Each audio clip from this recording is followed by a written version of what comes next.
Affirmative action, a Dvar Torah for Parashat Vayechi.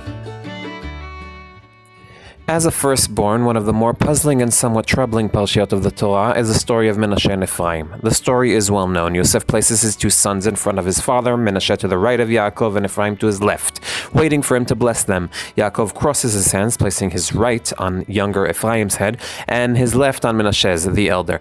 And when blessing them, he mentions Ephraim before Menashe. When Yosef tries to change things, Ephraim explains to him that this wasn't a fluke, saying that although Menashe will be great, Ephraim will be greater.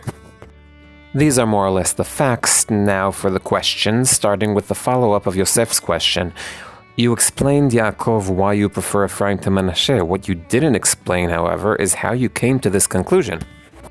To explain my problem, we need to go back a bit to Sefer Bereshit. Yosef's question seems out of place. From the creation of man up to now, choosing the younger over the elder seems to be the norm. Hevel and Shet trump Cain, Noach prefers Shem to Ham and Yefet, Ishmael loses to Yitzchak, and Yaakov buys the firstbornhoodshipness, you know what I mean, from Esav. Even Yosef himself reaps the benefits of the fact that Reuven is no longer considered the firstborn. So why is he surprised at Ephraim's preference over Menashe? The truth is that this claim isn't mine. It's Rabbi Shlomo Ephraim Milonshitz in his commentary Kli Yakar that Hashem prefers those who make themselves small.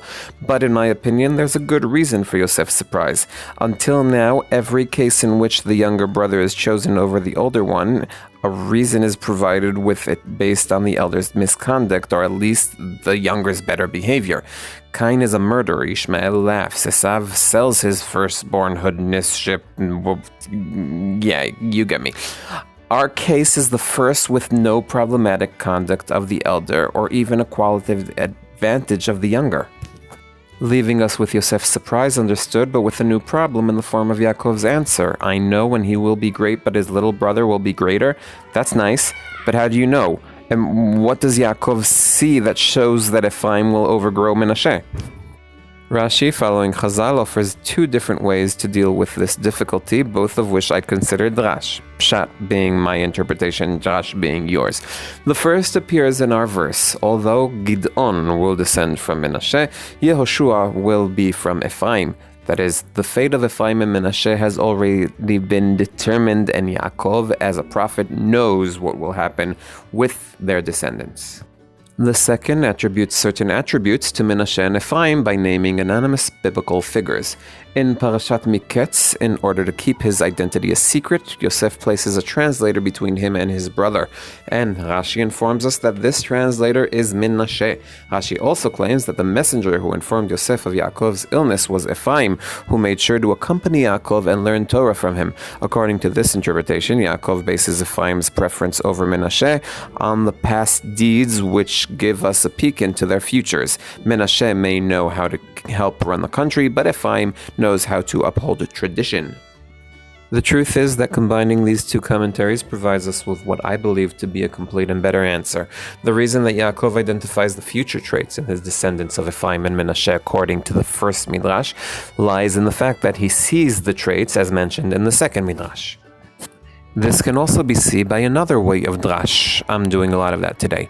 Derived from the fact that we're dealing with blessings. The shoresh bet reish kaf, bracha, consists of all double letters in gematria, meaning 2, bet, and reish, 200, and kaf, 20. According to this, it can be said that the purpose of the blessing is to amplify an existing feature and double it. Birkot Yaakov are supposed to take an existing trait and help it grow, so it is very important to find that seed of an action Rashi finds with the help of the drash.